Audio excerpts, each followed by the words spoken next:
Hey everyone, and welcome back for another deep dive. Always a pleasure. Today we're diving into India. Sounds fascinating. Yeah, we've got a really diverse set of sources for this one. Oh, There's a recent news bulletin that's just packed with economic updates, okay. some environmental reports, and even some archaeological findings. Oh, wow. Yeah, it's going to be a really interesting mix. I'm intrigued already. Get ready for some surprising facts. Hmm? Did you know that India is basically moving tigers around like chess pieces? What?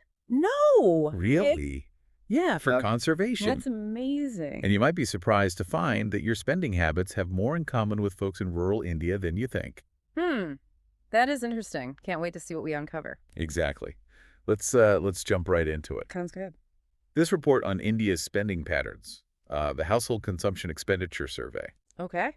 it breaks down how much people are spending on what and where the gaps are widening or narrowing between different income groups and regions. I see. So what are some of the key takeaways from this survey? Well, one of the most interesting things is the narrowing gap between urban and rural spending. Now that's interesting. The average monthly expenditure in rural areas is still considerably lower.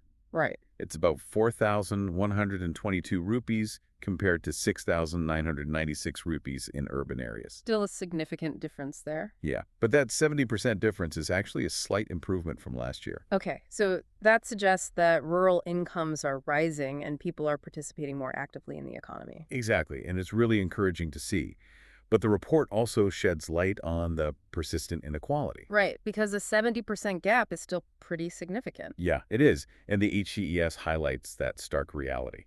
So despite the overall spending being up, the disparities are still quite dramatic. Definitely. For example, the bottom 5% of the rural population is spending around 1,677 rupees per month, Wow. which is a world away from the top 5% who are spending over 10,000 rupees. That is a pretty sobering reminder that economic progress doesn't always reach everyone equally. Yeah, it's a complex issue with many factors at play.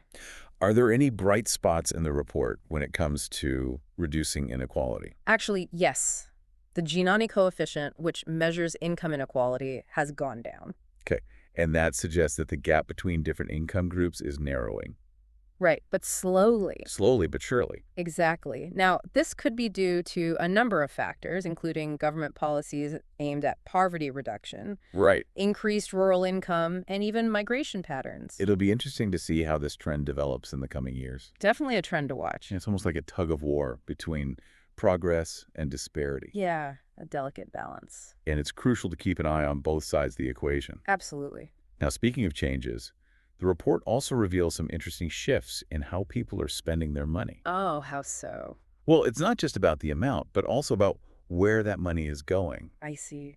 Both rural and urban consumers are spending more on non-food items, Like what?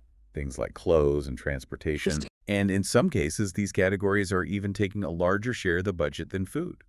So people are moving beyond just the basic necessities and investing in lifestyle upgrades. Yeah, it's a sign of growing aspiration. And a changing economic landscape, for sure. I know I've been guilty of spending more on that new gadget than I probably should have. Well, it's a trend that reflects rising incomes and a desire for a better quality of life. Definitely. But of course, it also raises questions about the sustainability of these consumption patterns. Right. And their environmental impact, which are important considerations for India's future. It's all connected, isn't it? It really is. From individual spending choices to broader economic and environmental trends. A complex web. Yeah. Speaking of interconnectedness, let's move on to a story that caught my eye. Okay. Tiger relocation. Tiger what? Relocation. It sounds like something out of a wildlife documentary. Like India is literally moving tigers around the country. Yeah, pretty much. Wow, I have so many questions. I know, right? It sounds crazy. But can you explain what's going on? Well, Madhya Pradesh, which has the highest tiger population in India, is relocating 15 tigers to new homes. Okay, so where are they sending them? To Rajasthan, Odisha, and Chhattisgarh. Okay. And it's all part of a conservation strategy with multiple aims. Hold on, before we get into the why, just how do they even move a tiger? Right. It seems pretty risky. Yeah.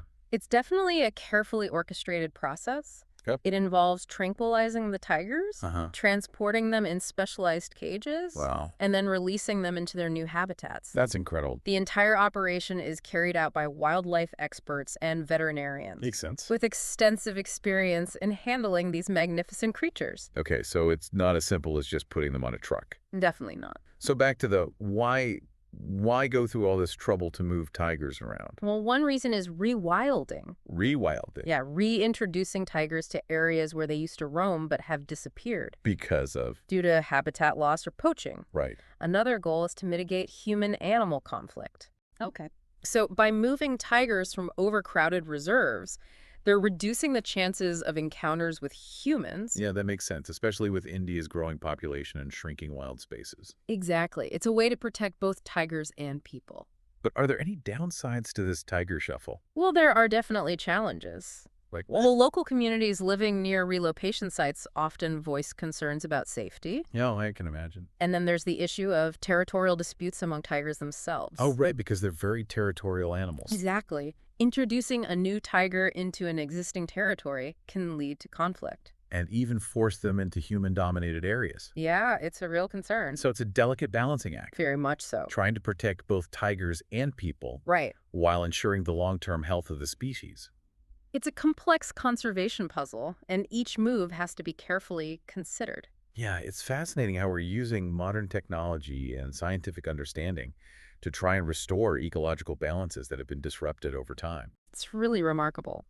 Speaking of looking back in time, Oh. let's shift gears to a discovery that takes us back thousands of years Okay, I'm intrigued. to the ancient Harappan city of Rakhigarhi. Rakhigarhi, I've heard of that. What makes this site so significant? Well, Rakhigarhi is one of the largest known Harappan cities, Okay. and recent excavations have unearthed some remarkable findings. Such as? Well, including a 4-foot deep water storage area. Wow. This discovery provides further evidence that the Harappans had incredibly sophisticated water management techniques. Okay, now that's impressive.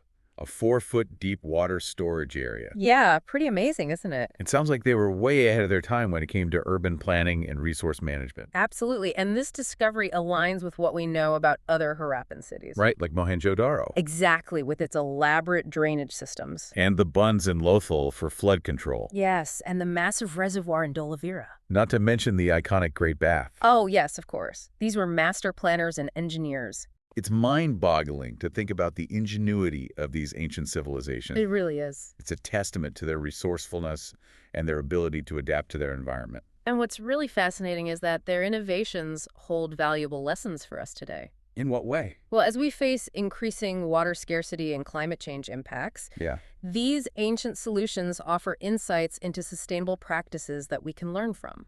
It's a reminder that sometimes the answers to modern challenges lie in understanding our past. It's all about connecting the dots.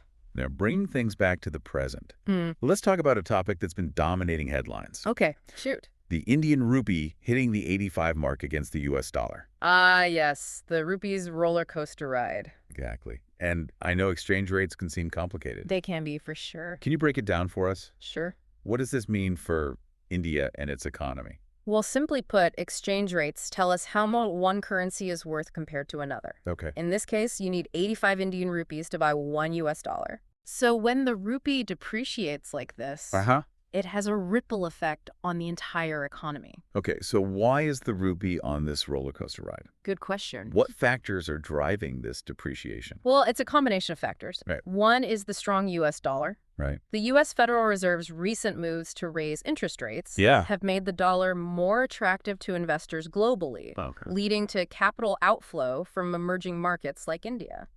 So it's like a global tug of war for investment. Exactly. A stronger U.S. dollar pulls capital away from other currencies, Right. impacting their value. It's all connected. But are there any India-specific reasons for the rupee's slide?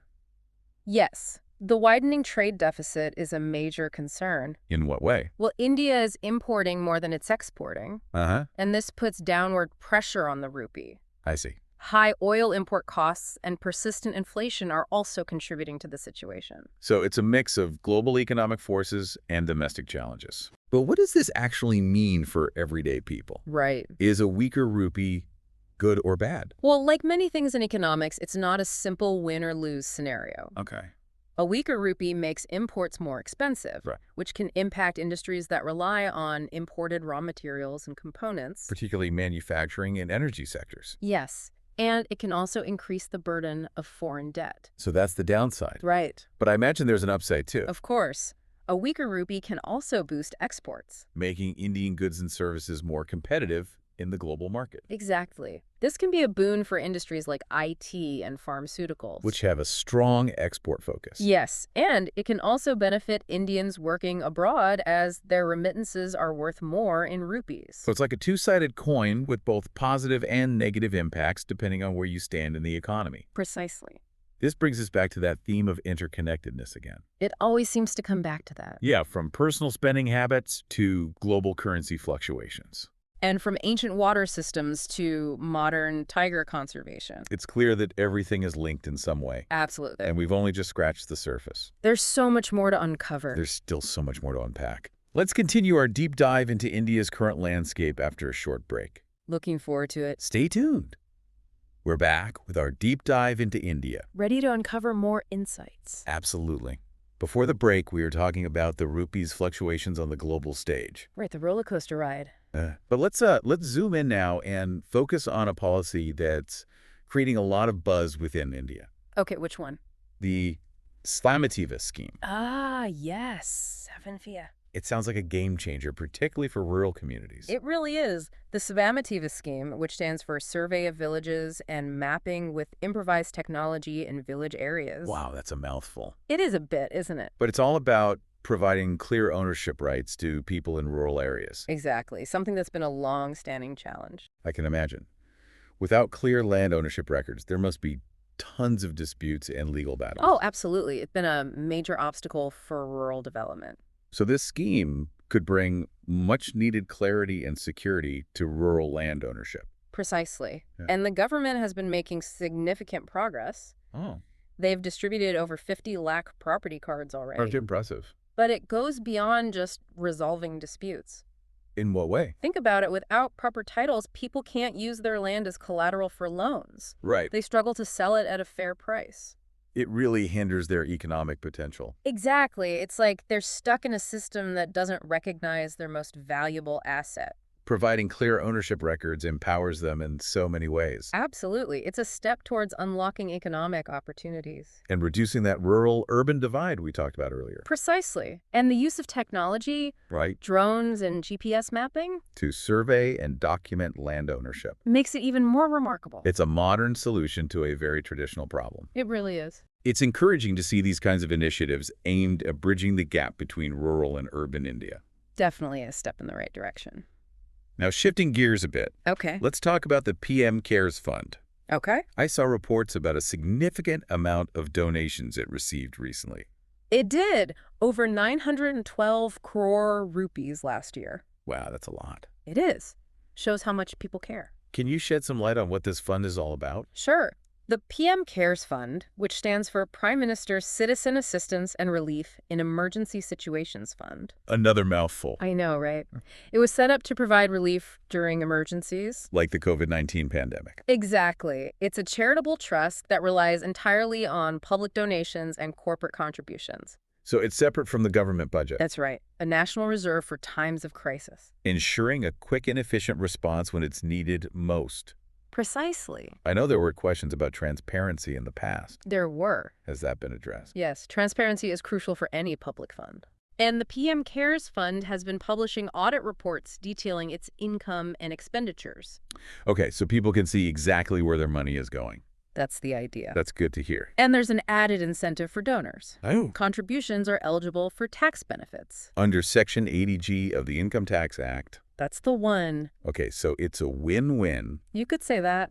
People can contribute to a worthy cause Yeah. and get some tax relief as well. Exactly. Now let's turn our attention to a topic that often gets overshadowed by domestic issues. Okay. What's that? India's role in global peacekeeping efforts, All right. particularly in Somalia. A complex situation for sure. I have to admit, I'm not very familiar with the situation there. Well, Somalia, located in the Horn of Africa, has been struggling with conflict and instability for decades. Decades. Wow. It's a really tough situation. What's at the root of it all? Well, there are clan rivalries, Uh-huh. political turmoil, Right. and a persistent threat from extremist groups like Al-Shabaab. The UN has been involved in peacekeeping efforts for years, trying to create a more secure environment. And support the Somali government. Exactly. So how is India contributing to this global effort? Well, India is one of the largest contributors of troops to UN peacekeeping operations worldwide. I did not know that. We recently sent a contingent to Somalia as part of a new mission authorized by the UN Security Council. Wow, so our troops are on the ground in Somalia right now. They are. It's a challenging environment, but they're playing a vital role, In what way? providing security, Uh-huh. supporting humanitarian aid delivery, Okay. and assisting in the stabilization process. It's a reminder that India's role on the world stage extends beyond economic and political alliances. For sure. We're actively engaged in promoting peace and security in some of the most challenging regions of the world. It's a big responsibility, It is. and it's part of our commitment to multilateralism and our belief in a rules-based international order. Now let's bring the focus back to India's economic landscape. Okay, sounds. I came across a report about a biomanufacturing push that seems to be gaining momentum. Oh, yes. That's a really exciting development. Can you explain what this is all about? Sure. India is making a strategic move towards becoming a global hub for biomanufacturing Specifically, in the field of enzymes. enzymes. Yeah, enzymes are like tiny biological catalysts that accelerate chemical reactions. So they're kind of like tiny little workers, Yeah, that's a good way to put it. and they have applications across various industries. Oh, yeah, from food processing and textiles to pharmaceuticals and biofuels. So they have the potential to revolutionize how we produce and manufacture things. Absolutely. And the global market for enzymes is growing rapidly. So India is well positioned to capitalize on this trend. We are. We have a strong scientific and technological base, a large pool of skilled labor, and a growing domestic market. It sounds like a smart move. It is to capitalize on those strengths and position India as a leader in this emerging field. What are some of the key initiatives driving this biomanufacturing push? Well, the government has launched the Bio E3 policy, Okay, and that focuses on... promoting biotechnology for economic growth, environmental sustainability, and employment generation. So it's a pretty comprehensive approach. It is. They're investing in research and development, creating incubators and startup ecosystems, and encouraging collaborations between academia and industry. So creating a whole ecosystem for innovation and growth in the biomanufacturing sector. Exactly. It's exciting to see India taking the lead in an area with such immense potential. It's definitely something to keep an eye on. Speaking of making things easier, Oh. I read about the RBI expanding payment options for prepaid instruments. Yes, that's right. Does this mean I can finally use my gift cards to pay for my online shopping sprees? Well, not quite yet. Oh. But it is a step towards greater flexibility and convenience in digital payments. In what way? Well, the RBI has allowed holders of prepaid payment instruments, APIs? yeah, PPIs, to make and receive payments through UPI, the Unified Payments Interface. Okay, I think I need a quick refresher on PPIs and UPI. Sure. Think of PPIs as digital wallets or gift cards that store a specific amount of money. Oh, yeah. And UPI is a mobile-based payment system that's become incredibly popular in India for peer-to-peer transactions and online payments. Got it. So by linking these two, The RBI is basically expanding the ways people can use PPI. making them more versatile and user-friendly. Exactly. So it's all about expanding access to digital payments and making transactions smoother. And it's particularly beneficial for people who rely heavily on mobile wallets or don't have traditional bank accounts. Another step towards financial inclusion. Precisely. It's fascinating how technology is reshaping not just how we spend money, but also who has access to financial services. It's a revolution. It is. Now let's move on to a topic that's quite literally closer to the ground. Okay, what's that? Rajasthan's new policy promoting the use of M-sand in construction. Ah, yes, M-sand. I've heard of it before, but never really understood what it is, M-sand, or manufactured sand, is a substitute for river sand. which is traditionally used in construction. Yeah, that's right. So why the shift to M-sand? Well, the excessive mining of river sand has devastating environmental consequences. Oh, It disrupts river ecosystems, depletes groundwater levels, and leads to erosion and land degradation. so M-sand is a more sustainable alternative. Exactly. Being a manufactured product, it reduces the pressure on these fragile natural resources. It's like we're trading in a finite resource for a more sustainable and environmentally friendly alternative. And it's a win-win for the environment and the construction industry. Are there any challenges to adopting M-sand more widely? Well, there are always challenges when transitioning to a new material. Like what? There can be variations in quality and consistency, and it requires educating builders and contractors on the proper techniques for using M-sand effectively. But overall, it's a positive step. Absolutely. toward sustainable construction practices. Speaking of things that can be harmful if not handled properly, Okay. there's been news about the U.S. FDA taking action against asbestos in cosmetics. Ah, yes, a serious issue. I know asbestos is dangerous, but what does that have to do with India? Well, asbestos is a group of minerals that were widely used in various industries. Because of. Their heat and fire-resistant properties. Okay. However, inhaling asbestos fibers can lead to serious health issues, Including. lung cancer and mesothelioma. Right.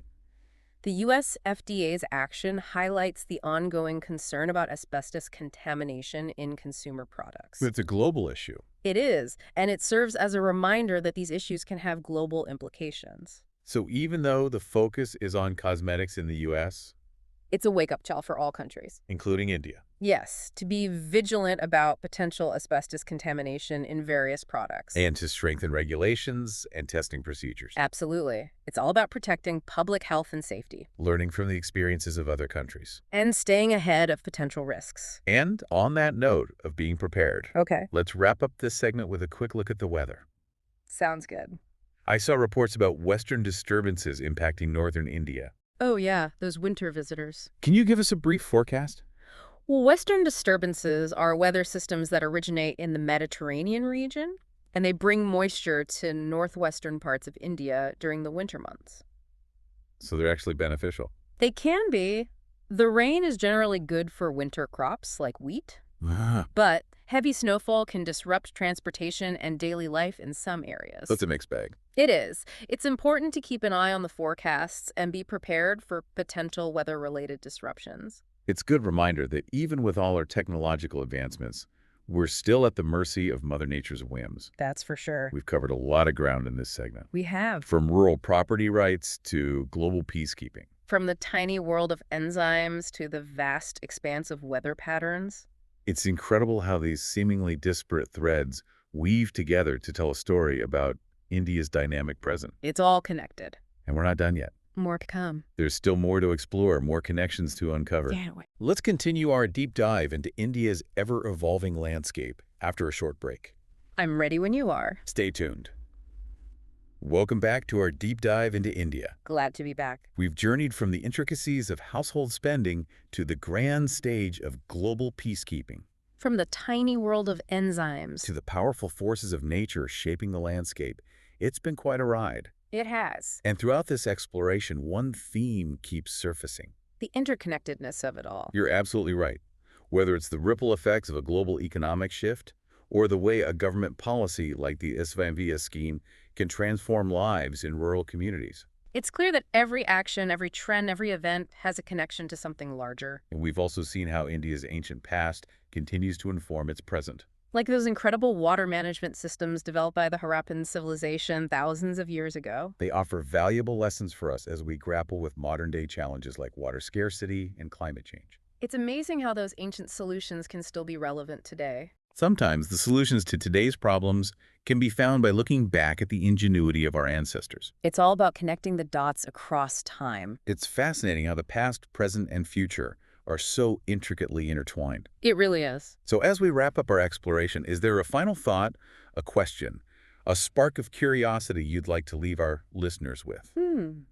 Let me think. Something to ponder as they continue their own journey of understanding India's ever-evolving story.